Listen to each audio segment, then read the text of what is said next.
Shalom, graças e paz, pessoal. Me chamo Rafael, esse aqui é o canal Torre Vigilante, bem-vindos. Então, pessoal, eu vou estar falando a respeito da instituição do casamento, tá? Você precisa saber que o casamento, ele é uma instituição que foi criada por Deus, né? Lá em Gênesis, nós vemos que Deus criou o casamento, quando ele criou a mulher e a deu para Adão, né? O primeiro casal que se formou, e assim temos o casamento, né? A palavra sociedade, o casamento é tão importante que a palavra sociedade no nosso idioma deriva do latim socia. Socia, em latim, é o termo que os romanos usavam para definir o cônjuge, né? Ou seja, a sociedade seria uma instituição formada por casados, né? Por cônjuges. Ou seja, a sociedade ela tem origem não no indivíduo, mas no casamento de um homem com uma mulher, porque assim eles podem produzir descendência. Então, o que acontece? O casamento, historicamente falando, no Ocidente, ele, nos últimos 2000 anos, ele deixou de ser uma instituição meramente familiar e passou a ser uma instituição familiar e eclesiástica. Antigamente, no tempo dos gregos e dos romanos, o Estado não dava um pitaco, e nem a religião. Quem dava pitaco no próprio casamento era a sociedade em si, né? A própria sociedade se autorregulava com relação à instituição do casamento. Com a ascensão do cristianismo, ao longo dos séculos, a igreja foi participou. A igreja que eu digo é as igrejas de maneira geral, né? Ela foi participando, né?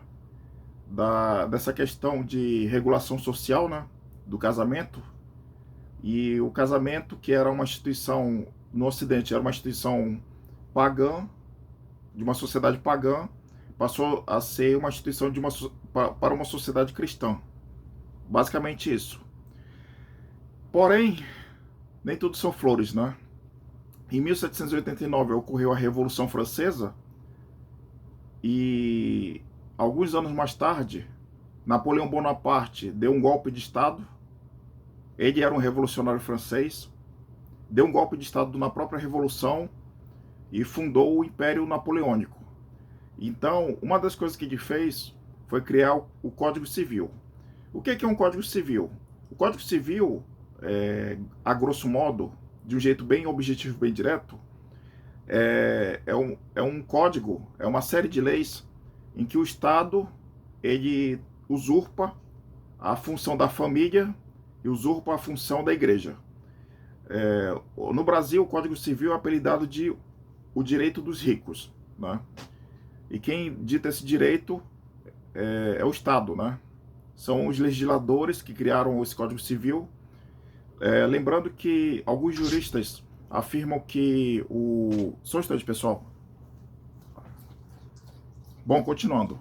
Alguns juristas aqui no Brasil, eles afirmam que o termo final do direito romano no Brasil foi com a promulgação do primeiro Código Civil, em 1916, né? Em 2001, foi promulgado um segundo Código Civil, que é o Código Civil atual, que está regendo o Brasil na atual data que eu estou gravando esse vídeo, né, que é em setembro de 2025. Porém, já está sendo elaborado um projeto de lei para substituir o atual Código Civil, né? E o que acontece? Muita gente está dizendo que o Código Civil devia ser assim, que devia ser assado. Na verdade, não deveria existir Código Civil, porque, como eu expliquei, durante a maior parte da civilização ocidental, o que aconteceu?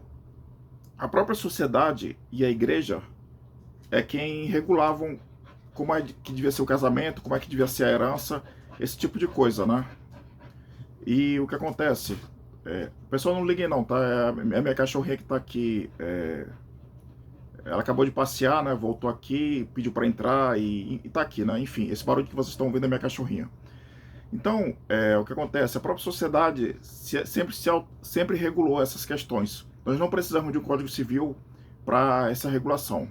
Napoleão Bonaparte, é importante frisar, era um tirano, um ditadorzinho barato, um aproveitador, e ele criou o Código Civil justamente para que ele pudesse dizer como é que as pessoas iam receber a sua herança, como é que as pessoas iam casar, se iam casar, esse tipo de coisa, tá? Ou seja, o Código Civil é um instrumento de tirania, tá, pessoal? Ninguém deveria, em sã consciência, apoiar a existência de um Código Civil, tá bom? Então, pessoal, e mais uma coisa, o casamento atual, o casamento moderno, ele é uma instituição falida, né? Falida porque o casamento, para ele ser bem sucedido, ele precisa necessariamente de valores cristãos. Os cônjuges, as duas partes que casaram, as duas pessoas que casaram, o homem e a mulher, eles, necessariamente falando, precisam dos frutos do Espírito para poderem fazer o casamento dar certo. Mas sobre isso nós vamos falar em outro vídeo, tá beleza? Bom, pessoal, é isso que eu tenho para falar para vocês, tá certo? Me despeço de vocês e até a próxima. Shalom, graças, paz e tchau.